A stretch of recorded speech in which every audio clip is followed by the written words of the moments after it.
आज देहरादून में देश के प्रथम सीडीएस जनरल विपिन रावत की प्रथम पुण्यतिथि के अवसर पर आयोजित श्रद्धांजलि सभा में शामिल हुए सीएम धामी।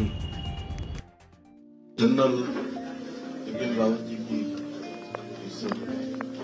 एक वर्ष पूर्व जो समय दुर्घटना में देहांत हो गया था, एक वर्ष पूर्व होने के अवसर पर उपस्थित श्रद्धांजलि सभा में अभी हम सब लोग इनको सुन रहे थे। हमारे पार्टी के यशस्वी प्रदेश अध्यक्ष महेंद्र प्रसाद गांधी एवं यहाँ पर उपस्थित हमारे सभी पदाधिकारी, विधायक, हमारे मेयर साहब समेत सभी उपस्थित कार्यकर्ता भाइयों बहनों, वो एक साल पहले जिस दिन यह घटना घटी वो हमारे लिए बिल्कुल ऐसा था कि जैसे बहुत कुछ हमारा उनसे दूर चला गया। और मैं बताऊं आपको कि मैं जब भी जनरल रावत साहब से मिला, क्या जिंदा दिल इंसान थे। पहली बार जब वो मुझसे मैंने उनको फोन किया था तो मैंने कहा मैं आपसे मिलना चाहता हूं। तो उन्होंने कहा कि सर आप नहीं, मैं आपसे मिलने आ रहा हूं। और आए और कुछ बातें उन्होंने ऐसी करी कि मेरे अंदर भी, सच बताऊं तो एक हौसलों को जो उड़ान कहते हैं, उड़ान उत्तराखंड के हर विषय के बारे में बहुत गहनता से उनको जानकारी थी। और मैंने उनको कहा कि मैं लैंसडाउन जाना चाहता हूं। तो बोले साहब आप लैंसडाउन और रानीखेत बाद में जाइएगा, हमने आपका पूरा निकाल लिया है। आप आपके पिताजी की जो रेजिमेंट है, महार रेजिमेंट है, हम वहां का कार्यक्रम आपके लिए बना रहे हैं और मैं आपको वहां लेके जाऊंगा। मैं चाहता हूं कि आप सबसे पहले अपने पिताजी की रेजिमेंट में जाइए और मैं भी आपके साथ चलूंगा। वहां वॉर मेमोरियल में जाएंगे, वहां सैनिक सम्मेलन करेंगे, वहां का म्यूजियम देखेंगे और एक दिन आपका वहीं रात्रि प्रवास हो। और कुछ ही दिनों में उन्होंने मुझे अक्टूबर में यह बात कही जिस दिन पिथौरागढ़ में वो सैनिक सम्मेलन हो रहा था जिसमें रक्षा मंत्री जी आए थे। और मुझे पता नहीं था और कि नियति को क्या मंजूर है। और उस दिन लगभग हमारे गणेश जोशी जी के मोबाइल पर उनका फोन आया और मुझे ध्यान है कि इतनी लंबी बात 17 से 18 मिनट आपने तो कार्यक्रम करवाया था, वो जो मुनाकोट में था नीचे, मुनाकोट। तो 17-18 मिनट तक वो मेरे से बात करते रहे। और जब उनका देहांत हुआ तो मैं यही सोच रहा था कि शायद वो मेरे से अंतिम बार बात कर रहे हैं।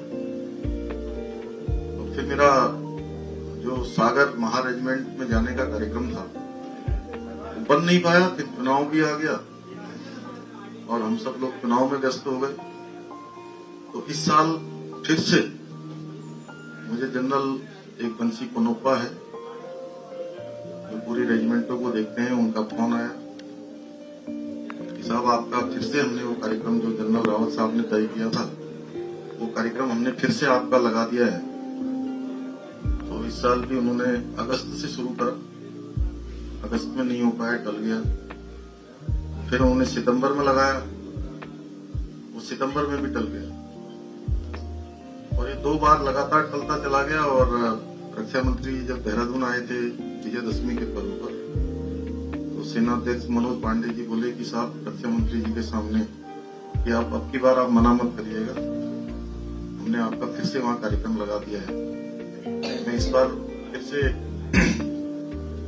जैसे उन्होंने कार्यक्रम लगाया मैं सागर गया और सच में वो 2 दिन जो मैंने वहां महार रेजिमेंट सेंटर में बिताए वो मैं बचपन में चूंकि वहां रहा था, सेना के साथ जो जुड़ाव था, लगाव था, वो सारा बहुत नजदीक से महसूस किया, बहुत नजदीक से देखा। और सैनिकों के भी मन में ऐसा लग रहा था जब मैं वहां गया तो रात तक 11 बजे तक उनके साथ, दिन में मैं गया, बार मेमोरियल ले गए, उसके बाद म्यूजियम में ले गए, फिर उन्होंने सैनिक सम्मेलन किया, फिर उसके बाद चाय पानी का किया, फिर रात को उन्होंने भोजन का किया, बड़ा खाना भी किया।